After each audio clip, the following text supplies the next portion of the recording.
Hello friends, स्वागत है आपका आपके अपने लीगल चैनल सोच पर प्रहार में। मैं हूं एडवोकेट सनी शर्मा और दोस्तों आज की इस वीडियो में मेंटेनेंस केस से रिलेटेड मैं आपको कुछ जानकारी देने वाला हूं। दोस्तों मेंटेनेंस केस अधिकतर लोगों का चलता है। मैट्रिमोनियल विवाद होता है तो मेंटेनेंस केस आता ही है, चाहे वो अंडर 125 सीआरपीसी आए, चाहे वो डीवी एक्ट के अंतर्गत मेंटेनेंस मांगा जाए, चाहे वो हिंदू मैरिज एक्ट के अंतर्गत मेंटेनेंस मांगा जाए, लेकिन वाइफ मेंटेनेंस के लिए क्लेम करती ही है।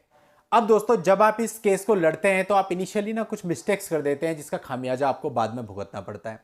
तो आज के इस वीडियो में मैं आपको यही बताने वाला हूं कि जब आप मेंटेनेंस केस को लड़ते हो तो उसे किस प्रकार से लड़ना है और वो क्या गलतियां हैं जो आप अपने अपने केसेज में करते हैं जिसकी वजह से चीजें आपके खिलाफ हो जाती है। और कई बार आप देखते हैं कि आपकी चीजों को कोर्ट कंसिडर ही नहीं करती, ऑर्डर में आपका वाला वर्जन प्रॉपरली आता ही नहीं है और आपके ऊपर एक ऑर्डर हो जाता है। ऐसे दोस्तों बहुत सारे मामले हमारे खुद के पास हमने देखे हैं जहां पर लड़की की सैलरी कम है लेकिन उसका मेंटेनेंस ज्यादा बांध दिया गया, सही तरीके से चीजों को नहीं देखा गया। जबकि सैलरी स्लिप लगी थी, सैलरी स्लिप में एक पर्टिकुलर अमाउंट आ रही थी लेकिन जो मेंटेनेंस का अमाउंट है वो सैलरी स्लिप से ज्यादा है। तो अब यानी वो 100% अपनी सैलरी को सरेंडर करके भी कोर्ट के ऑर्डर की कंप्लाइंस नहीं कर सकते।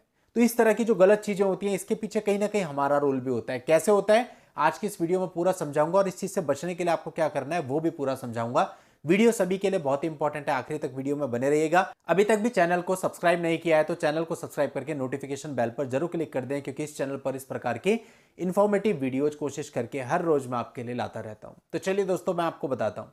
देखिए वाइफ ने एक पिटीशन फाइल करी अपने मेंटेनेंस के लिए। उसके अंदर उसने कई सारी चीजें लिखी, कई सारे एलिगेशन भी आपके ऊपर लगाए। बहुत सारे मामलों में आप लोग कहते हैं कि सर ये एलिगेशन झूठे हैं, ऐसा कभी कुछ हुआ नहीं है। अब दोस्तों आपका जो पहला स्टेप होता है वो ये होता है कि आप अपनी तरफ से किसी वकील साहब को हायर करके अपना रिप्लाई फाइल करेंगे। अब दोस्तों यहां पर हम मिस्टेक करते हैं। हम क्या करते हैं, जब हम अपने रिप्लाई को फाइल करते हैं सबसे पहले हमें यह ध्यान रखना है कि जितने भी एलिगेशन आपकी वाइफ ने आप पे लगाए, आपको पता है झूठे हैं, उन सबको आपको अपने रिप्लाई में डिनाई करना है।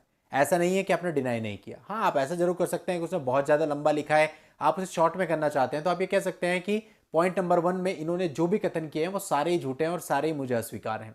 जरूरी नहीं है कि एक एक कथन को आप लिखें, आप ओवरऑल भी कर सकते हो, लेकिन जितने भी पॉइंट्स लिखे हैं जहां पर भी आप पे एलिगेशन है उन सबको डिनाई करना बहुत जरूरी है। सेकंड, फिर आपको उसमें अपना वर्जन भी डालना है। थर्ड, यदि आपके मामले में कुछ विशेष परिस्थितियां हैं तो अपने रिप्लाई में एडिशनल स्टेटमेंट के अंदर उसको मेंशन करना है। लाइक कुछ मामले ऐसे होते हैं जहां पर आपकी शादी धोखाधड़ी से हुई होती है, कुछ मामले ऐसे होते हैं जिसमें बाइगैमी का मैटर होता है, कुछ मामले ऐसे होते हैं जिसमें एडल्ट्री का मैटर होता है। तो ऐसा कुछ भी स्पेसिफिक यदि आपके केस में है तो उसे एडिशनल स्टेटमेंट के अंदर लेके आइए और जो भी आपके पास प्रूफ एविडेंस है, जैसे फॉर एग्जांपल आप एडल्ट्री की बात कर रहे हैं और आपके पास कोई फोटोग्राफ है उसकी किसी अन्य पुरुष के साथ में और आपत्तिजनक हालत में है, तो उस फोटोग्राफ को जरूर अपने रिप्लाई के साथ लगाइए। यदि आप जस्ट कह देते हैं कि मेरे को पता है मेरी वाइफ एडल्ट्री में, मैंने ऐसे इसको पकड़ा, लेकिन कोई एविडेंस नहीं दे रहे हैं, तो दोस्तों जब इंटरिम पर सुनवाई होगी तो ऑन रिकॉर्ड कुछ भी नहीं होगा, तो आपको उसमें रेमेडी नहीं मिलेगी। दूसरी चीज, यदि आपने अपने रिप्लाई में रिटर्न में मेंशन ही नहीं किया है तब भी आपको दिक्कत होगी और बाद में अगर आप कोर्ट से आर्ग्यू करते हैं तो कोर्ट यही कहेगी कि आपने उस चीज को अपने रिप्लाई में मेंशन क्यों नहीं किया। ऐसे बहुत सारे लोगों के केस है दोस्तों जो इन वजहों से खराब हो जाते हैं। तो आपको अपने रिप्लाई में पहली चीज सारे एलिगेशन को डिनाई करना है। सेकंड चीज, जो भी आपके मामले में विशेष परिस्थितियां हैं उन सबका उल्लेख करना है। और थर्ड चीज, उनके जो भी एविडेंस आपके पास है उनको लगाना है यदि वो एविडेंस ऐसे हैं जो कि आपके मेंटेनेंस को रोक सकते हैं। लाइक एक मामले में हमने एडल्ट्री में एक ऐसी फोटोग्राफ लगाई जिसमें वो आपत्तिजनक हालत में थे, तो जब इंटरिम पर सुनवाई हुई तो वहां पर उस फोटो का हवाला लिया गया क्योंकि वो रिप्लाई के साथ अटैच थी और उसको हमने उसमें एनेक्स्टर बनाया हुआ था। तो कोर्ट ने देखा कि भाई ये तो वास्तव में ही एडल्ट्री में है। अब इस तरह की फोटो को मानने से इनकार तो किया नहीं जा सकता, चाहे आप लैब में भिजवा लेगा, हम सच कह रहे हैं तो हमें कोई प्रॉब्लम नहीं होगी। तो ऐसे में जो सुव्यवस्थित लॉ है कि यदि आप एडल्ट्री में रह रहे हैं तो आपको मेंटेनेंस नहीं मिलेगा, उसका पालन किया गया और उस मामले में मेंटेनेंस नहीं लगा।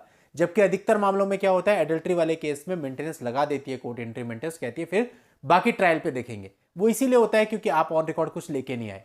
यदि आप ऑन रिकॉर्ड लेके आएंगे तो कोर्ट को उसको एंटरटेन करना पड़ेगा, और यदि 1% फिर भी एंटरटेन नहीं करती और आप हाई कोर्ट में जाते हो तो कम से कम आपको रेमेडी तो मिलेगी क्योंकि ऑन रिकॉर्ड वो सारी चीजें होंगी।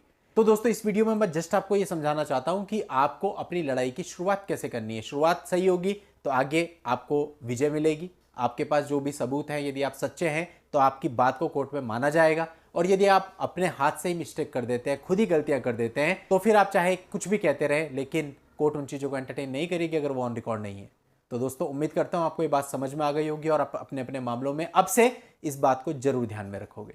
चलिए दोस्तों आज के इस वीडियो में इतना ही। नेक्स्ट वीडियो में नई लीगल जानकारी के साथ मैं आपसे फिर मिलता हूं। तब तक के लिए good bye and thank you for watching. Take care.